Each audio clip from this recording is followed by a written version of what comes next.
Bismillahirrahmanirrahim. Assalamualaikum warahmatullahi wabarakatuh. Innal hamdalillah nahmaduhu wa nasta'inuhu wa nastaghfiruh wa na'udzu billahi min shururi anfusina wa min sayyiati a'malina. May yahdihillahu fala mudilla lahu wa may yudlil fala hadiya lahu. Asyhadu an la ilaha illallah wahdahu la syarika lahu wa asyhadu anna Muhammadan 'abduhu wa rasuluhu alladzi la nabiyya ba'dahu. قال الله تعالى في كتابه الكريم أعوذ بالله من الشيطان الرجيم يا أيها الذين آمنوا اتقوا الله حق تقاته ولا تموتن إلا وأنتم مسلمون وقال أيضا يا أيها الذين آمنوا اتقوا الله وقولوا قولا سديدا يصلح لكم أعمالكم ويغفر لكم ذنوبكم ومن يطع الله ورسوله فقد فاز فوزا عظيما وقال النبي صلى الله عليه وسلم من يرد الله به خيرا يفقهه في الدين اللهم إنا نسألك علما نافعا ورزقا حلالا طيبا وعملا متقبلا. Hadirin pendengar yang dirahmati Allah Subhanahu wa taala, ikhwan dan akhwat yang mudah-mudahan selalu berada dalam lindungan Allah Subhanahu wa taala. Selalu wajib kita meningkatkan ketakwaan kita kepada Allah Subhanahu wa taala dalam bentuk rasa syukur kita kepada Allah Subhanahu wa taala yang masih memberikan kita kesehatan, yang masih memberikan kita waktu luang sehingga kita masih bisa mendengarkan, menyimak kajian ilmu, kajian rutin kita tentang fikih yang mana Allah Subhanahu wa taala telah berjanji akan mengangkat derajat seorang hamba yang beriman dan hamba yang menuntut ilmu. Pendengar yang dirahmati Allah Subhanahu wa taala, pada pertemuan yang lalu kita masih menjelaskan tentang hukum-hukum imam dalam salat. Hukum-hukum imam dalam sholat di episode pertama, di episode kedua, dan kita akan melanjutkan tentang hukum-hukum imam dalam sholat. Insyaallah ini yang terakhir ya dalam bab hukum imam dalam sholat. Muallif rahimahullah Abi Bakar Jabir Al-Jazairi menulis dalam kitabnya, beliau mengatakan tentang hukum-hukum imam dalam sholat yang ke-12, yaitu adalah istikhlaful imamil ma'muma li'udhrin. Bagaimana hukumnya apabila imam, ya, kita lagi sholat nih berjamaah, imamnya batal sholatnya, mungkin dengan apapun, mungkin karena wudunya batal atau mungkin karena ada hal-hal yang menyebabkan imamnya tidak bisa melanjutkan sholatnya. Apakah sholatnya menjadi bubar semuanya satu masjid? Tidak. Ya, apabila imamnya batal, apabila imamnya tidak bisa melanjutkan sholatnya, maka apa yang dilakukan imam tersebut? Idza tadzakkara al-imamu asna'a salatihi annahu muhdithun aw tara'a lahu al-hadath aw nabahu syai'un lam yastati'ul istimrara ma'ahu fi shalah lahu ay yastakhlifa mimman wara'ahu minal ma'mumin. Apabila seorang imam ngerti bahwasanya dirinya muhdits, ya, muhdits artinya batal wudunya. Ketika sholat batal wudunya, mungkin karena kentur atau mungkin karena hal yang lain, ya, atau keluar darah, mimisan, ya, yang banyak yang menyebabkan sholatnya menjadi batal, atau imam tersebut tidak bisa melanjutkan sholatnya dengan udzur-udzur yang syar'i, ya, tidak bisa melanjutkan sholatnya dengan udzur-udzur yang syar'i, mungkin tidak bisa bergerak, tidak bisa ruku', tidak bisa sujud karena mungkin sakit, tiba-tiba sakitnya kambuh seandainya, maka boleh bagi imam tersebut mengambil atau menyuruh salah satu dari makmum yang ada di belakang untuk melanjutkan sholatnya.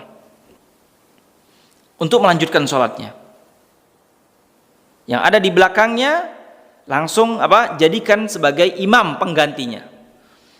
Tidak perlu sholatnya diulangi dari awal, tidak perlu. Cukup fulan tersebut yang ada di belakang imam maju atau ditarik untuk maju ke depan menggantikan imam tadi yang batal. Itu kalau imamnya batal. Artinya setelah itu imam yang awal adalah meninggalkan tempat. Artinya mungkin kalau berwudu ya berwudu. Mungkin kalau seandainya menyelesaikan hajatnya, selesaikan hajatnya dan yang lain sebagainya. Tapi kalau seandainya imamnya karena dia tidak bisa melanjutkan sholat, seperti dia karena dia membaca Al-Fatihah nangis, ya mungkin ketika membaca Al-Fatihah dia nangis. Karena nangisnya tersebut dia tidak bisa melanjutkan membaca Al-Fatihah. Tidak bisa melanjutkan membaca Al-Fatihah karena apa? Karena nggak bisa. Dan Al-Fatihah termasuk rukun. Ya, termasuk rukun. Maka imam itu boleh dia mengambil salah seorang dari makmum yang ada di belakangnya untuk maju ke depan. Kemudian imam yang pertama ada di belakang dan melanjutkan sholatnya bersama imam yang kedua. Itu boleh. Kalau seandainya dia merasa tidak bisa melanjutkan membaca Al-Fatihah karena nangis tadi, nggak bisa melanjutkan. Tapi kalau seandainya dia nangis karena membaca surat, ya dia nangis karena membaca surat, mungkin tidak bisa melanjutkan membaca surat karena nangisnya melihat atau menghayati ayat tentang adab atau seperti apa, tidak bisa melanjutkan ayat tersebut, maka tidak perlu atau tidak usah mengambil salah seorang dari makmum untuk menjadikan imam dia ke belakang, tidak, langsung ruku saja. Karena Nabi SAW pernah seperti itu ketika sholat subuh, ya, ketika membaca surat Al-Mu'minun, ya, ketika sampai di ayat tentang Harun dan Musa, Nabi SAW berhenti kemudian langsung ruku, ya, karena mungkin menghayati atau nangis, ya, itu boleh. Jadi boleh seorang imam itu apabila dia mendapatkan udzur, tidak bisa melanjutkan sholatnya karena udzur-udzur yang syar'i, maka boleh dia mengambil salah satu dari dari makmum yang ada di belakangnya untuk menjadi imam. Faqad istakhlafa Umar radhiyallahu taala anhu Abdurrahman bin Aufin indama tu'ina wa huwa fi shalah.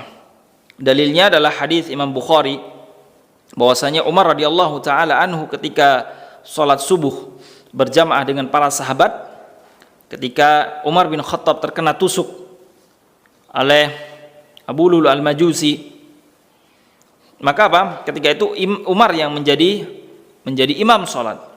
Karena Umar tidak bisa melanjutkan salatnya karena sudah terluka, maka siapa yang maju? Atau Umar mempersilahkan kepada siapa? Kepada Abdurrahman bin Auf untuk melanjutkan sholatnya. Dan para sahabat semuanya ikut bersama Abdurrahman bin Auf. Begitu juga Ali radhiyallahu taala anhu, ketika Ali radhiyallahu taala anhu sholat, kemudian tara alaihi ahadath, Ali radhiyallahu taala anhu mimisan, ya, keluar darah dari hidungnya yang sangat banyak, maka Ali radhiyallahu taala anhu menyuruh atau mempersilahkan makmum yang ada di belakangnya untuk menjadi imam, menyempurnakan salatnya. Pendengar yang dirahmati Allah Subhanahu wa taala, ikhwan dan akhwati, bahwasanya ini adalah ijma' para ulama, semua ulama sepakat bahwasanya boleh apabila imam apabila imam batal atau dia tidak bisa melanjutkan rukun-rukun sholat, maka boleh dia digantikan atau menyuruh yang ada di belakangnya menyempurnakan sholatnya. Itu adalah tentang istikhlaful imam al-ma'mum li'udrin. Tapi harus dengan udur yang benar-benar udur ya. Harus yang benar-benar udur. Kemudian yang berikutnya adalah takhfiful imam as-shalah. Yaitu seorang imam harus mengerti, memahami tentang keadaan makmumnya. Makanya disunnahkan imam tersebut tidak terlalu panjang membaca surat dalam sholat. Jangan terlalu panjang membaca surat dalam sholat. Dan rakaat yang pertama itu lebih panjang daripada rakaat yang kedua. Itu sunnah. Tetapi bacaannya jangan sampai terlalu panjang, akhirnya masyaqqah, artinya memberatkan kepada makmumnya. Itu sunnah hukumnya. Wa idza kana yarju ayyudrikaha man takhallafa minal jamaah. Dan rakaat yang pertama itu lebih panjang daripada rakaat yang kedua, agar orang yang hendak terlambat di rakaat pertama bisa mengikuti atau bisa mendapatkan rakaat pertama atau bisa mendapatkan jamaah. Ya, jadi kadang ada orang mungkin yang terlambat datang ke masjid, tapi karena bacaan rakaat pertama panjang, akhirnya orang yang datang ke masjid ini bisa mendapatkan rakaat bersama imam. Itu sunnah hukumnya. Artinya jangan terlalu panjang-panjang, tetapi juga jangan terlalu panjang-panjang. Dan kaidah-kaidah tentang bacaan imam itu apabila sholat maghrib, maka jangan maghrib dan duhur ya, jangan terlalu panjang bacaannya. Apabila sholat isya dan sholat asar sedang-sedang saja. Kalau seandainya sholat subuh maka lebih panjang daripada sholat isya dan sholat maghrib. Tapi yang sunnah adalah rakaat pertama itu lebih panjang bacaannya daripada rakaat kedua. Itu harus difahami. Ya, rakaat pertama lebih panjang daripada rakaat kedua. Ini yang harus diperhatikan oleh imam. Ya, jangan sampai rakaat kedua lebih panjang daripada rakaat pertama. Itu menyalahi sunnah. Dalilnya apa? Wadzalika liqaulihi sallallahu alaihi wasallam. Kata Nabi SAW, idza shalla ahadukum bin nasi falyukhaffif. Kata Nabi, apabila kalian salat bersama orang-orang, falyukhaffif, maka diringankanlah. Artinya jangan panjang-panjang, jangan lama-lama. Jangan panjang-panjang. Fa inna fihi mudhaif was-sakim wal kabir. Karena di antara makmum itu ada yang dhaif, ada yang lemah. Ya, ada yang sakim, ada yang sakit. Ada yang kabir, ada yang sudah orang tua. Yang mana mereka tidak bisa berdiri lama-lama. Tidak bisa berdiri lama-lama. Fa idza shalla li nafsihi falyutawwil ma syaa, kata Nabi. Tapi kalau seandainya kalian sholat sendirian, maka ya bacalah terserah. Kalau seandainya kalian mau memperpanjang, bacalah terserah.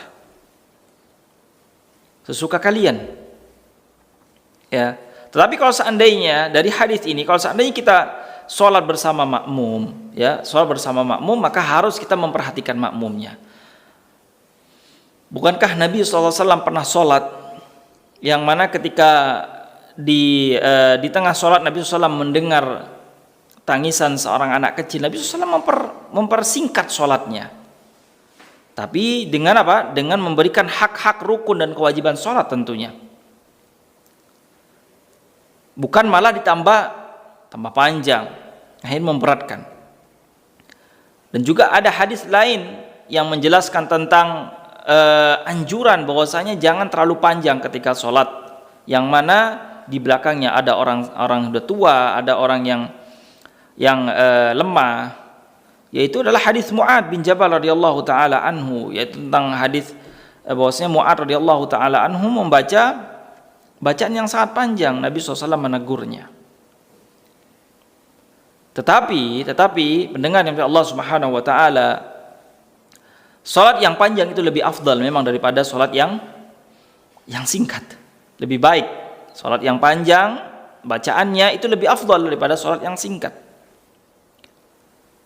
Tetapi kalau seandainya di belakang atau makmumnya ada orang-orang yang lemah, ada orang yang tua, maka harus diperhatikan itu. Jangan sampai mereka merasa kapok sholat berjamaah di masjid tertentu karena apa? Bacaannya sangat panjang. Maka carilah ayat-ayat yang setengah-setengah, nggak begitu panjang dan juga nggak begitu pendek. Itu yang harus diperhatikan oleh seorang imam, ya, oleh seorang imam. Kemudian yang berikutnya adalah karahiyatu imamati man takrahuhu al-jamaah. Ini adalah makruh hukumnya, ya, imamatu man takrahul jamaah. Makruh hukumnya seseorang menjadi imam yang mana masyarakat atau makmum nggak suka sama orang tersebut. Jadi kalau seandainya ada orang pengen jadi imam, tapi orang tersebut nggak disukai oleh makmum. Ini juga penjelasan untuk teman-teman yang di lapangan, dia orang DKM, ya, orang takmir masjid. Makanya harus selektif kita memilih imam. Jangan sampai kita memilih imam yang mana imam tersebut tidak disukai oleh masyarakat. Tidak disukai oleh masyarakat. Yukrahu lirrajuli ayya umma unasan hum lahu karihun. Makruh seorang laki-laki menjadi imam yang mana orang-orang atau makmum yang ada di masjid tersebut tidak suka dengan orang tersebut. Idza kanat karahatuhum lahu bisababin dini. Tapi sebabnya, pendengar Allah Subhanahu wa taala, yaitu sebabnya adalah sebab-sebab din, sebab-sebab syar'i. Sebab-sebab syar'i. Mungkin imam tersebut adalah orangnya fasik, suka mengerjakan kemaksiatan, masyhur atau dia terkenal di kalangan masyarakat bahwasanya dia ini contoh, waliyadu billah, contoh adalah dia seorang pezina. Dan masyarakat tahu kalau fulan ini adalah seorang pezina. Maka karena masyarakat tahu dan masyarakat tidak suka dia menjadi imam, itu hukumnya makruh. Seseorang atau kita mempersilahkan atau menyuruh orang yang mana masyarakat tidak suka kepada orang tersebut karena sebab-sebab dini, sebab-sebab syar'i. Atau mungkin masyarakat tidak suka karena dia itu orangnya adalah hurmanul muru'ah, ya, yang tidak memiliki harga diri, ya, mengerjakan hal-hal yang sering mengerjakan hal-hal yang syubhat, sering mengerjakan hal-hal yang bisa menjatuhkan harga dirinya. Yaitu seperti larangan-larangan atau dia suka melanggar, seperti dia jalan di jalan raya memakai baju yang tidak menutup aurat seandainya laki-laki. Atau orang tersebut masyhur suka memindahkan omongan-omongan. Orang tersebut masyhur atau terkenal sebagai orang yang suka bermuamalah dengan hal-hal yang riba, yang ribawi, dengan harta-harta riba, menjadi rentenir dengan yang riba. Dan masyarakat tahu bahwasanya orang tersebut seperti itu dan masyarakat tidak suka kalau dia menjadi imam. Maka makruh. Nah, jangan terlalu pede, ya. Makruh hukumnya dia menjadi imam terhadap orang atau makmum yang tidak suka pada dia. Tapi permasalahannya kadang orang nggak merasa dirinya itu tidak disukai orang karena perbuatannya. Pendengar dari Allah Subhanahu wa taala, Nabi Shallallahu alaihi wasallam tentang perkara ini juga memberikan sebuah apa? Sebuah pernyataan. Apa kata Nabi sallallahu alaihi wasallam? Thalathatun la turfa'u salatuhum fawqa ru'usihim shibran. Ada 3 golongan kata Nabi sallallahu alaihi wasallam yang mana pahala salatnya tidak diangkat. Tidak diangkat walaupun tidak diangkat walaupun apa? Dengan sejengkal. Fawqa ru'usihim, sejengkal dari kepala mereka. Artinya bahkan hadis ini menunjukkan salatnya tidak diterima oleh Allah Subhanahu wa taala. 3 golongan tadi. Ya, artinya pahala salatnya tidak diangkat oleh Allah Subhanahu wa taala dari pelakunya walaupun dengan sejengkal dari kepalanya. Siapa itu? Yang pertama adalah rajulun amma qauman wa hum lahu karihun, yaitu seorang laki-laki yang menjadi imam sementara makmumnya tidak suka sama dia dengan sebab-sebab syar'i tadi.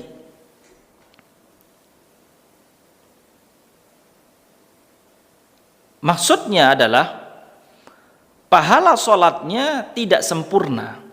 Ya, pahala sholatnya tidak sempurna, bukan sholatnya tidak sah, enggak, sah sholatnya, tetapi tidak sempurna pahala sholatnya. Tapi kalau seandainya makmumnya tidak mengetahui, tidak tahu, ya tidak mengapa. Itu orang-orang yang tahu tadi. Ya, makruh hukumnya, ya, makruh hukumnya. Yaitu menjadikan imam adalah seseorang yang mana makmumnya tidak suka dia menjadi imam. Apa mungkin ketika dia ditunjuk jadi imam, aduh dia lagi jadi imam. Kadang gitu ya. Kadang aduh dia lagi jadi imam, tidak ada yang lain sih dia jadi imam. Tapi kalau seandainya alasannya alasan yang tidak bisa dibenarkan, alasan-alasan yang aduh dia kalau sholat pasti suratnya panjang-panjang deh, padahal enggak. Mungkin dari makmumnya yang bermasalah, enggak mau sholat yang agak panjang. Nah, ini tidak dibenarkan, tidak masuk ke hadis ini. Tidak masuk dengan ke hadis ini. Atau mungkin bacaannya tidak sama seperti imam-imam yang lain. Mungkin kalau imam-imam yang lain bacaannya ya sudah yang penting baca, tapi imam fulan tersebut bacaannya bagus dengan tartil, memang agak panjang. Tapi nggak disenengin sama orang, sama makmumnya. Nah, dan ini bukan alasan syar'i. Ya, maksudnya alasan syar'i tadi yang Anda sampaikan, alasan syar'i tadi yang mana makmum tidak suka adalah alasan-alasan yang din, alasan-alasan yang berhubungan dengan agama. Artinya seperti tadi, dia orang terkenal yang fasik, suka mengerjakan hal yang haram, dan mengerjakan haram itu di depan masyarakat lagi, atau diumumkan ke masyarakat lagi, yang mana masyarakat tahu kalau fulan itu adalah hartanya adalah harta riba kok yang dimakan, maka itu hukumnya makruh. Itu golongan yang pertama kata Nabi. Kemudian golongan yang kedua adalah wa mra'atun batat wa zawjuha 'alaiha sakhit, dan perempuan atau seorang istri yang bermalam sementara suaminya suaminya itu marah sama dia. Ya, ini juga anjuran kepada akhwat ya yang sudah menikah agar selalu memperhatikan masalah ini. Jangan sampai antunna ketika ada permasalahan di rumah tangga bersama suami, maka cepatkanlah atau selesaikanlah secepatnya. Jangan sampai masalahan tersebut sampai menginap, apalagi sampai seorang suami merasa marah kepada seorang istri karena masalah-masalah tersebut, ya sampai keesokan harinya. Ini adalah ancaman dari Nabi SAW ya bagi perempuan yang mana dia tidur malam sementara suaminya sementara suaminya lagi marah sama dia, nggak ridho sama dia. Kemudian golongan yang ketiga adalah wa akhawani mutasariman, yaitu 2 bersaudara yang saling bertikai. Ya, 2 bersaudara saling bertikai, ya, saudara kandung atau saudara semuslim, ya saling bertikai karena perkara-perkara yang tidak syar'i, ya. Karena perkara-perkara yang tidak syar'i yang seharusnya bisa diselesaikan dengan baik, diselesaikan dengan yang syar'i, tetapi lebih milih tidak menyapa, lebih memilih suudon, lebih memilih untuk tidak saling percaya dan sebagainya. Itu yang diancam oleh Nabi SAW, bahwasanya salatnya tidak diterima oleh Allah Subhanahu wa taala, wal iyadu billah. Kemudian yang berikutnya, hukum tentang menjadi imam adalah man yaliyal imam. Nah, sekarang ada imam di depan. Kemudian siapa sih yang berhak berada di belakang imam? Apakah anak SD yang baru kelas 2 SD berada di belakang imam?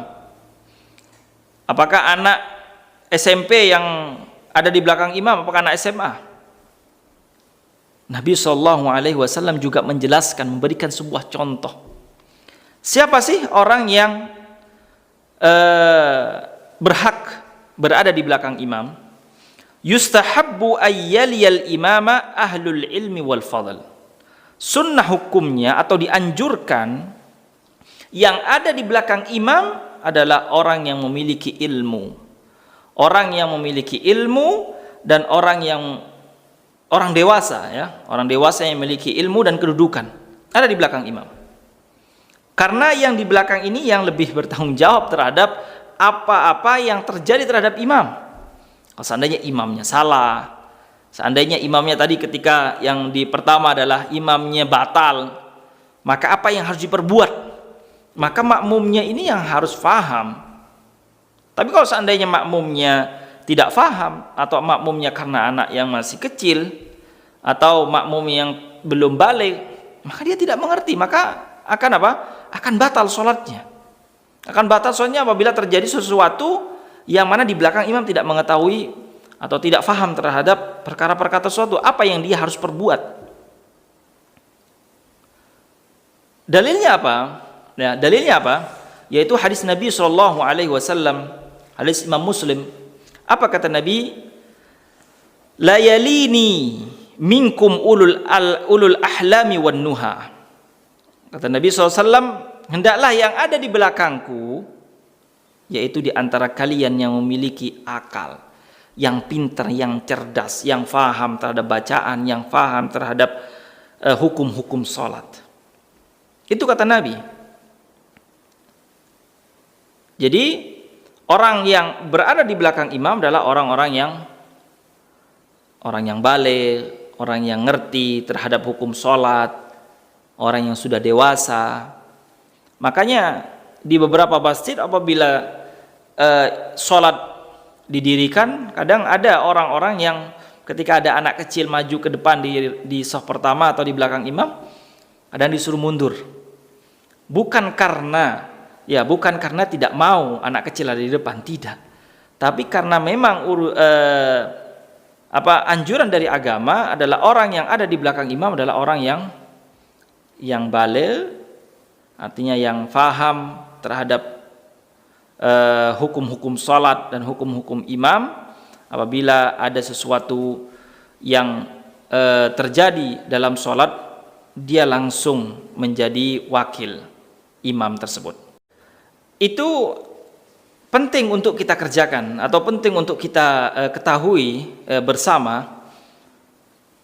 Tidak hanya adalah laki-laki, perempuan juga sama. Ketika seandainya seorang perempuan menjadi imam, yang makmumnya adalah juga perempuan, maka harus difahami perkara tersebut. Adalah yang ada di belakang imamnya adalah orang-orang yang memiliki akal, dan juga kalau yang bacaannya banyak ya adalah orang yang bacaannya hafalannya banyak.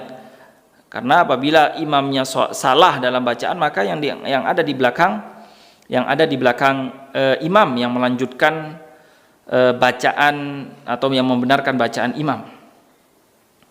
Ya. Karena perkara itu adalah hal yang dianjurkan dalam agama.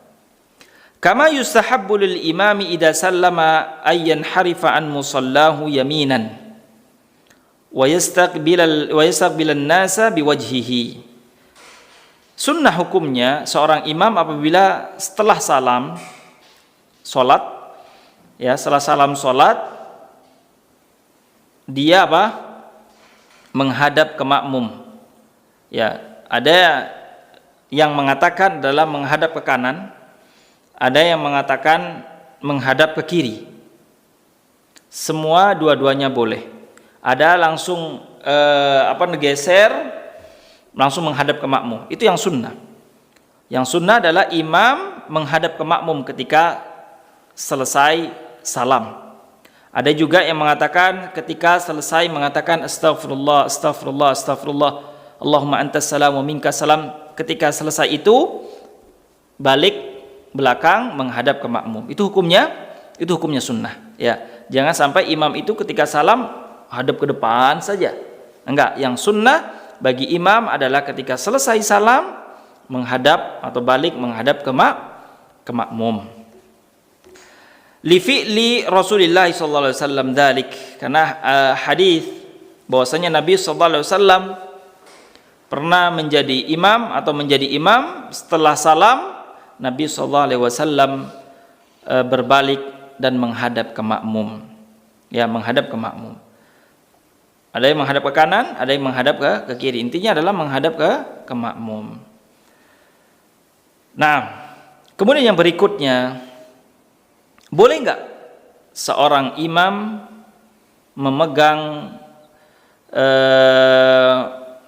mushaf ketika sholat, ketika menjadi imam atau membaca surat? Boleh apa tidak? Pada dasarnya pendengar Allah Subhanahu wa taala, pada dasarnya seorang imam itu adalah membaca apa yang mudah dia baca ketika sholat. Apa yang mudah dia baca ketika sholat. Faqra'u ma tayassar. Apa yang mudah dibaca dari surat tersebut. Maka kita bisa mengambil kesimpulan adalah bahwasanya tidak usah seorang imam tersebut membaca surat sambil memegang mushaf. Ya, memegang mushaf. Tapi kalau seandainya dia terlanjur memegang mushaf, sah nggak sholatnya? Ya, sholatnya tetap sah. Karena ada seorang sahabat, ya Maula Aisyah, bahwasanya adalah seorang sahabat, yaitu pembantunya Aisyah, itu menjadi imam memegang lembaran Al-Quran. Ya, memegang lembaran Al-Quran. Itu ada sebagian sahabat yang seperti itu. Artinya kalau afdolnya adalah afdolnya tidak. Makanya seorang imam harus yang hafal Quran kalau perlu. Sehingga apa? Tidak menyibukkan diri dengan membuka lembaran Al-Quran. Kalau zaman sekarang Ustadz sekarang sudah bisa handphone Ustadz. Ya, bisa handphone memang. Tapi akan menyibukkan dengan menggeser dan sebagainya. Akhirnya kehusuannya terganggu. Tapi kalau kita mengatakan sah apakah tidak, tetap sah. Sah sholatnya, ya, tetap sah sholatnya. Tapi yang afdol adalah seorang imam harus orang-orang yang hafidh, orang-orang yang menghafal Al-Quran. Adapun sebagian para ulama memberikan sebuah perbedaan. Boleh dikerjakan apabila sholatnya yaitu sholat sunnah. Ya, boleh kita sholat sunnah memegang mushaf. Boleh. Ada yang mengatakan ketika sholat fardu tidak boleh. Itu perbedaan para ulama. Ya, ketika sholat sunnah tidak mengapa dia memegang mushaf, tapi sholat fardu dia tidak boleh memegang mushaf. Adapun kalau makmum, Ustaz bagaimana kalau seandainya makmum memegang mushaf? Ya, bagaimana makmum memegang mushaf untuk mengikuti bacaan imam? Maka yang benar ikhwan fiddin, ya, ikhwan dan akhwat rahimakumullah, yang benar adalah seorang makmum hanya diperintahkan memperhatikan bacaan imam. Memperhatikan, mendengarkan, menyimak bacaan imam. Tidak perlu dia membawa mushaf untuk apa? untuk mengikuti apa yang dibaca oleh imam. Tapi kalau seandainya untuk orang yang di belakang imam, seandainya takut imamnya salah atau sebagainya, kalau diperlukan ya tidak mengapa. Kalau diperlukan ya hanya orang-orang di belakang imam saja, ya. Tapi yang lain tidak perlu. Yang lain tidak perlu dia memegang mushaf untuk mengikuti apa yang dibacakan oleh imam. Cukup yang diperlukan saja apabila di belakang imam, yang diperlukan ditakutkan imamnya salah untuk diperbaiki. Kalau seandainya imamnya salah maka itu tidak mengapa. Tidak mengapa. Tapi kalau seandainya makmum-makmum yang lain maka tidak perlu memegang mushaf, cukup memperhatikan dan menyimak apa yang dibaca oleh imam. Itu. Kemudian yang berikutnya, yang terakhir tentang masalah imam, hukum-hukum imam adalah taswiyatus sufuf, yaitu meluruskan saf. Jadi seorang imam yusannu lil imami wal ma'mumina taswiyatus sufufi wa taqwimuha hatta tastaqim. Sunnah hukumnya bagi imam dan makmum meluruskan saf dan merapatkan saf. Walaupun dalam masalah saf masih khilaf para ulama, ada yang mengatakan meluruskan saf adalah termasuk wajib meluruskan saf dalam sholat. Ada yang mengatakan sunnah. Dari semua pendapat ulama tersebut, merapatkan saf adalah termasuk yang dianjurkan. Ya, yang dianjurkan. Walaupun sebagian mengatakan wajib hukumnya merapatkan saf. Karena apa? Karena mengambil dalil bahwasanya Nabi sallallahu alaihi wasallam, idza kana Rasul sallallahu alaihi wasallam yuqbalu 'ala an-nasi wa yaqul tarasu wa'tadilu. Bahwasanya Nabi sallallahu memerintahkan atau menyuruh ketika salat agar safnya lurus dan rapat. Wa yaqul sawu sufufakum fa inna taswiyatas sufufi min tamamis shalah. Kata Nabi SAW, luruskan saf kalian, sesungguhnya lurusnya saf adalah termasuk dari kesempurnaan salat. Ini sebagian para ulama mengambil pendapat bahwasanya hukumnya wajib. Ada riwayat lain mengatakan min iqamatis shalah, termasuk dari berdirinya salat. Artinya adalah salat itu tidak bisa sempurna atau tidak bisa berdiri kecuali safnya rapat. Begitu juga di athar Umar bin Khattab radhiyallahu taala anhu, bahwasanya ketika Umar radhiyallahu taala anhu menjadi imam, maka Umar sebelum memulai salat mengambil pedangnya untuk meluruskan safnya, meluruskan saf makmumnya, mengambil pedang digaris dengan pedang. Jadi seorang imam harus memperhatikan saf makmumnya. Maka seorang imam harus memberitahu kepada makmumnya tentang lurusnya saf dan rapatnya saf, yaitu bahu dan bahu, ya, mata kaki dan mata kaki dan sebagainya. Wa qala sallallahu alaihi wasallam di hadis Imam Ahmad, la tusawwuna sufufakum aw la yukhalifanna Allahu bainaku wujuhikum. Artinya ini adalah perintah dari Nabi sallallahu alaihi wasallam agar hendaklah kalian merapatkan saf. La tusawwuna sufufakum, merapatkan saf. Aw la yukhallifanna Allahu baina wujuhikum. Kalau tidak, maka Allah Subhanahu wa taala akan mencerai-beraikan wujuhakum, wajah kalian atau urusan kalian. Wa qala ma min khutwatin a'dhamu ajran min khutwatin masyaha rajulun ila furjatin fis saffi fasaddaha.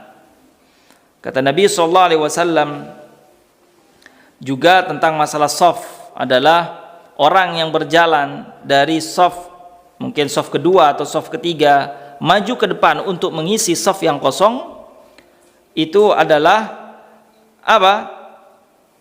sebuah langkah yang dihitung sebagai pahala oleh Allah Subhanahu wa ta'ala. Itu kata Nabi SAW dan langkahnya adalah sangat agung di hadapan Allah Subhanahu wa taala. Jadi seorang makmum dan imam, seorang makmum harus merapatkan dan meluruskan shaf, dan seorang imam harus mengingatkan makmumnya untuk merapatkan dan meluruskan shaf. Itu adalah penjelasan tentang hukum-hukum imam pada kesempatan kali ini.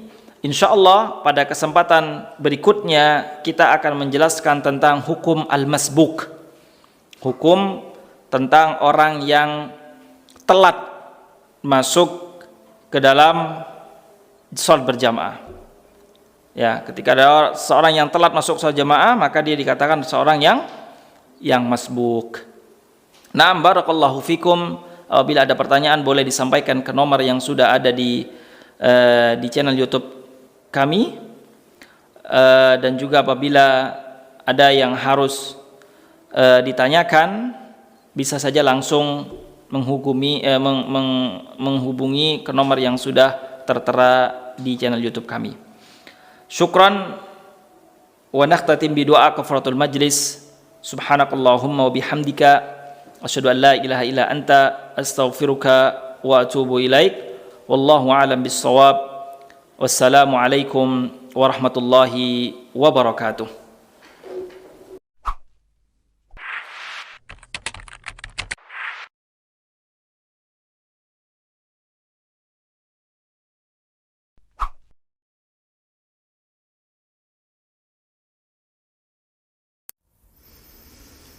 بسم الله الرحمن الرحيم